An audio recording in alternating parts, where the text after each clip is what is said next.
जय माता दी। नमस्कार, आप सभी का मेरे चैनल में हार्दिक अभिनंदन है, स्वागत है। आइए सुनते हैं महाभागवत देवी पुराण का 13वां अध्याय। इस अध्याय में मेनका के गर्भ के अर्धांश से गंगा के प्राकट्य का व्याख्यान देवर्षि नारद द्वारा हिमालय को गंगा का महात्म्य सुनाना, ब्रह्मादि देवताओं द्वारा हिमालय से भगवती गंगा को ब्रह्मलोक जाने की याचना करना आदि। आइए सुनते हैं विस्तार से। श्री महादेव जी बोले, वत्स, मैं वह कथा सुना रहा हूँ जिस प्रकार सती ने 2 रूप धारण कर मेनका के गर्भ से हिमवान के घर पुत्री रूप में जन्म लिया। मुने, पहले वे अपने अंश से धवल कांति युग गंगा के रूप में प्रकट हुई। भगवान शंकर के सिर पर स्थान पाने के लिए उन्होंने जल रूप धारण किया।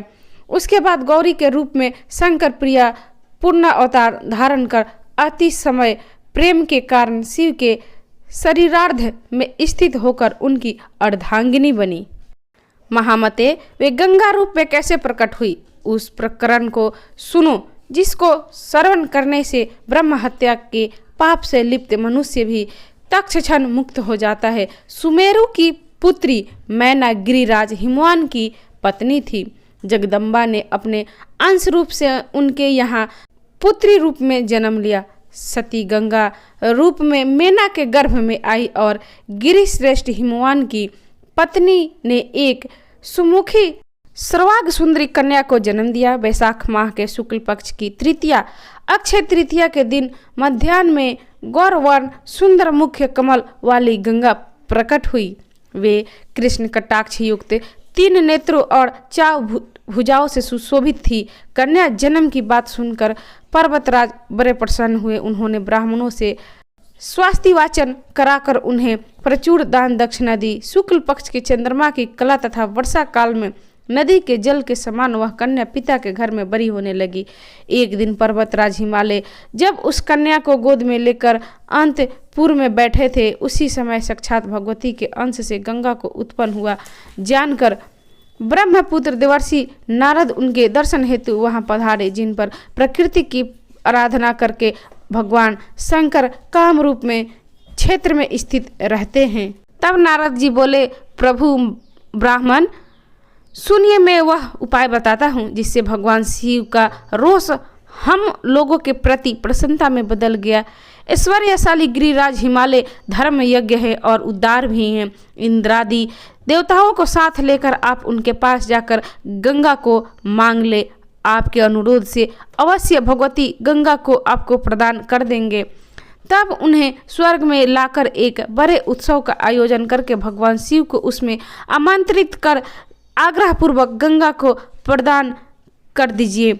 जैसे छाया सती उनके सिर पर स्थित रही, वैसे ही जल रूप में उनके सिर पर निश्चित ही सुशोभित रहेगी। इससे भगवान शंकर प्रसन्न हो जाएंगे। तब ब्रह्मा जी बोले, पुत्र, तुम चिरंजीवी हो जाओ। जैसा तुमने कहा वैसा करने से भगवान शंकर अवश्य प्रसन्न हो जाएंगे। अतः पुत्र, तुम शीघ्र पूर्वक इंद्रादि देवों के पास जाकर उनसे सारी बात बताकर मेरे पास आने का संदेश दे दो।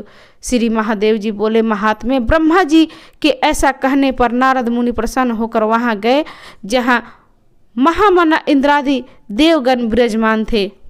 तब नारद जी बोले, प्रभु देवराज, मैं ब्रह्म लोक से महात्मा पिता की आज्ञा से आपके पास आया हूँ। मृत्यु लोक में हिमवान के गृह में साक्षात देवी सती ने पुत्री रूप से जन्म लिया। अपने अर्धास से महादेवी त्रैलोक के पावनी गंगा के रूप में आई है।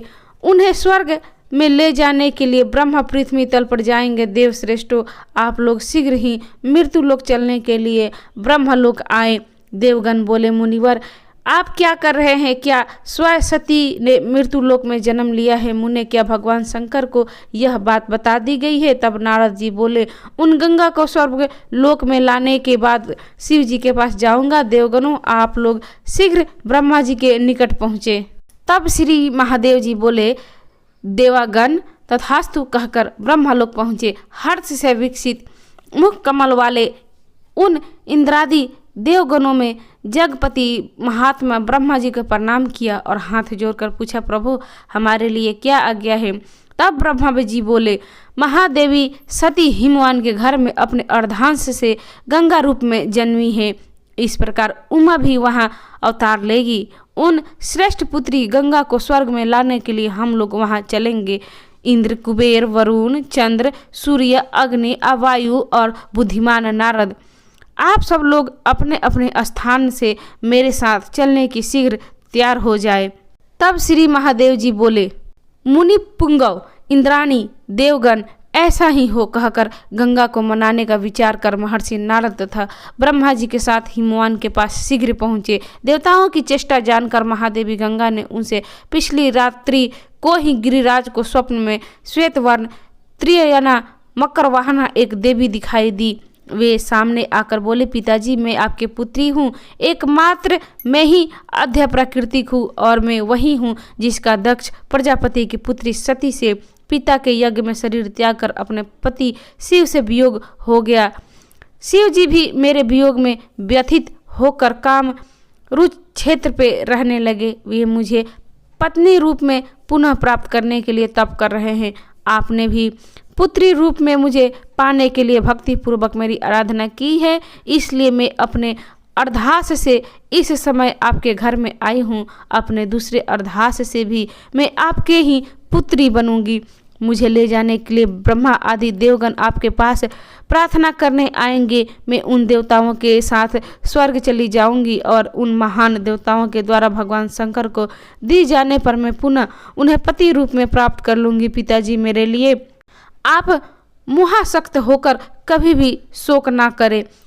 पिताजी आपको ये बात पहले ही इसलिए बता दी कि जिससे आप ऐसा होने पर दुखी ना हो मुने। गिरिराज से स्वप्न में ऐसा कहकर करके वे गंगा जी अंतर्ध्यान हो गई। तब हिमवान जगे।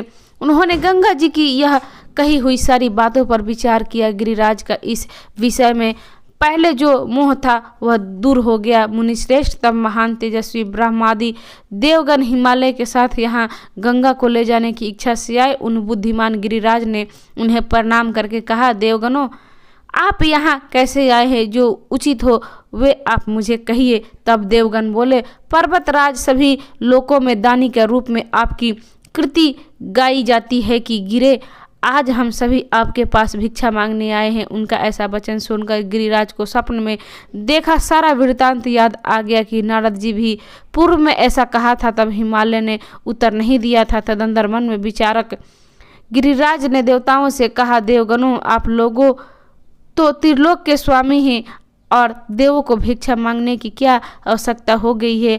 आप बताएं कि मैं आपको क्या प्रदान करूं?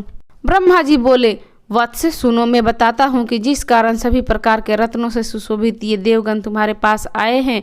प्राकृतिक ही स्वयं दक्ष प्रजापति की कन्या सती बनकर जन्मी थी। उन साध्वी ने त्रिभुवन पति भगवान शंकर का वर्ण किया था। गिरिश्रेष्ठ दक्ष प्रजापति ने कुबुद्धि के कारण भगवान शंकर के निंदा में लीन रहते हुए द्वेष बुद्धि से एक महायज्ञ का आयोजन किया। उसने इंद्र प्रभृति सभी देवताओं को आमंत्रित किया, मुझे और विष्णु को भी बुलाया, किंतु महान मूर्खतावास सती और शिव को नहीं बुलाया। गिरे इस कारण महादेवी सती कुपित होकर स्वयं दक्ष के नगर को जाने के लिए उद्धत हुई। यद्यपि शिव जी उन्हें अनेक प्रकार से रोकना चाहा, अपने प्रभुत्व के अभिमान से शिव जी ने ऐसा किया। यह सोचकर सती भगवान शिव को अपराधी समझ और क्रुद्ध होकर वे उन्हें छोड़कर दक्ष के घर चली गई। दक्ष प्रजापति ने भी माया के वशीभूत होकर शिव की निंदा की, इसलिए सती ने अपराधी दक्ष और शिव दोनों को भी मोहित कर और छोड़कर अपनी माया से मृत छाया शरीर धारण कर लिए। स्वयं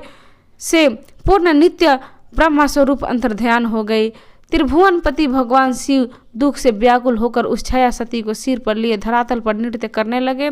उस तांडव से सिर त्रिभुवन रसातल को जाने लगे। ऐसा देखकर देवताओं ने विष्णु से त्रिभुवन की रक्षा करने की प्रार्थना की। पर्वतराज परम पुरुष भगवान विष्णु ने चक्र से छाया सती के उस शरीर को धीरे धीरे काट दिया। परमेश्वर शिव उस देह को वियोग से दुखी होकर आज भी उसे रुष्ट है। वे ही भगवती दया यानी सती अब तुम्हारे घर में अपने अंश भाग से त्रिलोकेश्वरी गंगा के रूप में आई है। ये भगवान शिव की पूर्व पत्नी है और उन्हें ही पुनः प्राप्त करेगी, परंतु भगवान शंकर हम लोगों से रुष्ट ही जाएंगे। यदि आप इन कन्या को हमें दे दो, हमें इस स्वर्ग लोक में ले जाकर एक महोत्सव का आयोजन कर भगवान शंकर को समर्पित कर देंगे तो इससे हमें परम आनंद प्राप्त होगा। जो जगदम्बा अपने पूर्णमास से आपकी दूसरी पुत्री के रूप में जन्मेगी, उन्हें आप स्वयं ही परमेश्वर सदाशिव को सादर समर्पित करेंगे। गिरे, इस कन्या को हमें दे दीजिए, हमें इसे ले जाकर भगवान शंभु को समर्पित कर देंगे। तब हिमालय बोले, कन्या अपने पिता के घर से हमेशा के लिए तो रहती नहीं, वह दूसरे को देने के लिए ही होती है, अपनी नहीं होती। इस बात को मैं अच्छी तरह समझता हूँ। फिर गंगा के जाने के मेरे मन में असहनीय दुख होगा। तब महादेव जी बोले, ऐसा कहकर महामती गिरिराज हिमालय गंगा को गोद में बिठाकर अश्रु भरे नेत्रों से बहुविध रुदन करने लगे। तब गंगा जी बोले, पिताजी आप मेरे लिए दुखी न हो, मुझे ब्रह्मा जी को दे दो, अब मैं स्वर्ग में जाऊंगी। मैं आपसे दूर नहीं हूँ और न ही आपसे दूर रहूंगी। आप भक्त हैं और मैं भक्ति से पर्याप्त हूँ। आप मुझे सदा अपने निकट ही पाएंगे। पिता से ऐसा कहकर तथा उन्हें प्रणाम करके गिरिसुता गंगा भूतपति सदाशिव को पति रूप में प्राप्त करने के लिए ब्रह्मा जी के पास चली गई। तो इस प्रकार श्री महाभागवत पुराण के अंतर्गत श्री महादेव नारद संवाद में गंगा गमन नामक 13वां अध्याय पूर्ण हुआ। तो आपकी यह प्रस्तुति कैसी लगी? अगर अच्छी लगी तो इसे लाइक करें, शेयर करें, मेरे चैनल को सब्सक्राइब करें और कथा सुनने के लिए, कथा श्रवण करने के लिए आप सभी का धन्यवाद। नमस्कार। जय माता दी।